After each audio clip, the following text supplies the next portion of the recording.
खलीफा के लबों से जो गुलो जौहर बिखरते हैं, खलीफा के लबों से जो गुलो जौहर बिखरते हैं, बड़े अनमोल मोती है ये दौलत हम संभालेंगे। बड़े अनमोल मोती है ये दौलत हम संभालेंगे। So we're going to have Friday talks, Friday sermon catch up. Okay, so Bismillahirrahmanirrahim. Hazur this Friday sermon discussed about Hazrat Usman radiallahu anhu.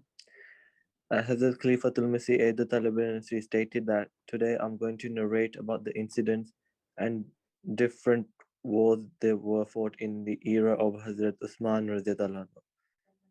Tabaristan was conquered in the 30th year and in Hijrah.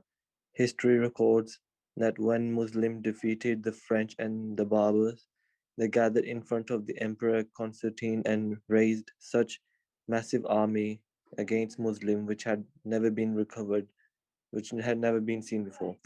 The army consists of 500 ships. By the grace of Allah, Muslims were able to overpower this army in the leadership of Hazrat Amir Muawiyah radiallahu anhu. Armenia and Khorasan were conquered in the 31st year after Hijrah. Various areas of modern days Afghanistan were overtaken in the 32nd year. Similarly, some of the subcontinent in Sindh and Balochistan was under Islamic rule in the time of Hazrat Usman.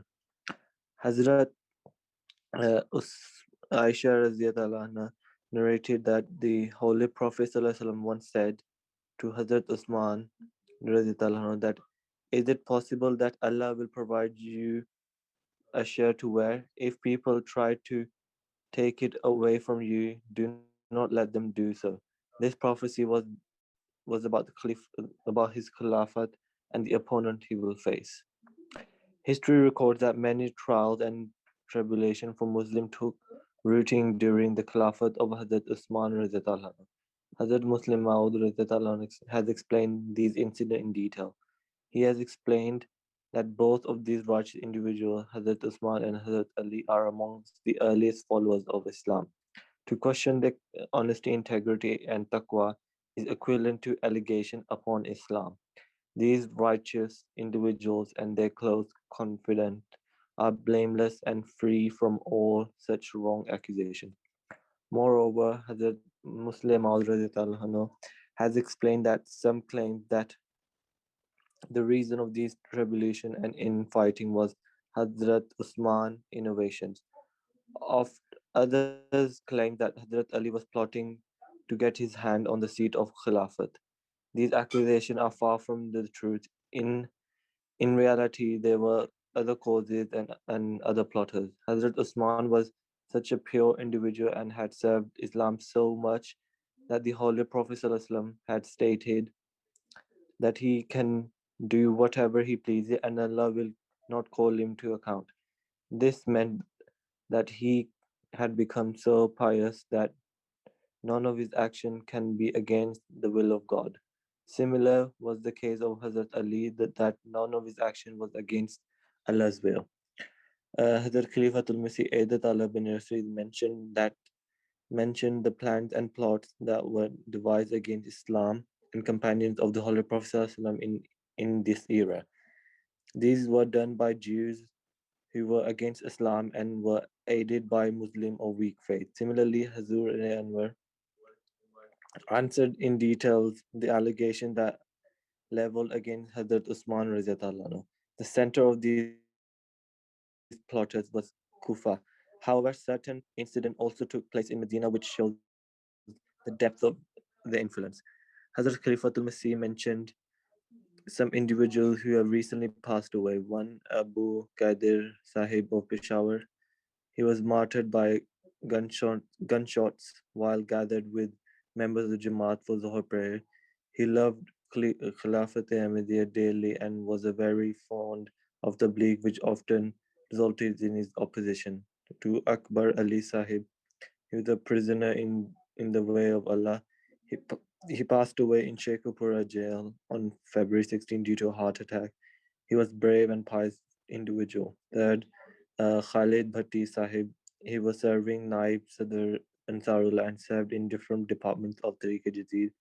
He was ready to serve Jamaat and was very kind to his children. And fourth, Mubarak Ahmad Tahir Sahib. He was dedicated his life in 1930 and served Jamaat for over 50 years in different capacity. Hazrat Khalifatul Masih Edatana bin Nasr Aziz narrated his pious qualities and attributes. Jazakallah. Jazakallah, Kashif. I thought Imran was going to read it, but Imran, you can do it next week, inshallah. We'll try to send it out a lot quicker next time. I just want to go to Umar. Umar, you know, Huzur said at the end of his Friday sermon about Peshawar. So I know, because your family's from Peshawar as well, and speaking to your dad, you know, it's a very difficult situation there right now. So what's the feelings for you guys, like in your household and talking to your dad? I know you're probably related to quite a few of those people who passed away recently as well, gone shaheed. Yeah. So what's like the feeling around people, our Ahmadi brothers in Peshawar? I mean, for anyone, not just in Peshawar, but it's obviously upsetting to see your own family member be in this sort of the condition. We've been suffering with persecution for many years, especially in Peshawar. My own grandfather, a few years ago, was also shaheed. Just recently, ever since the rise of persecution in Peshawar has risen, um, a few months ago, the first martyr in Peshawar, it was my very own uncle. Then after that, it had increased. So it's obviously sad to see like what's happening in Peshawar. So yeah. Yeah. Did your dad know these people that Azur has been mentioning?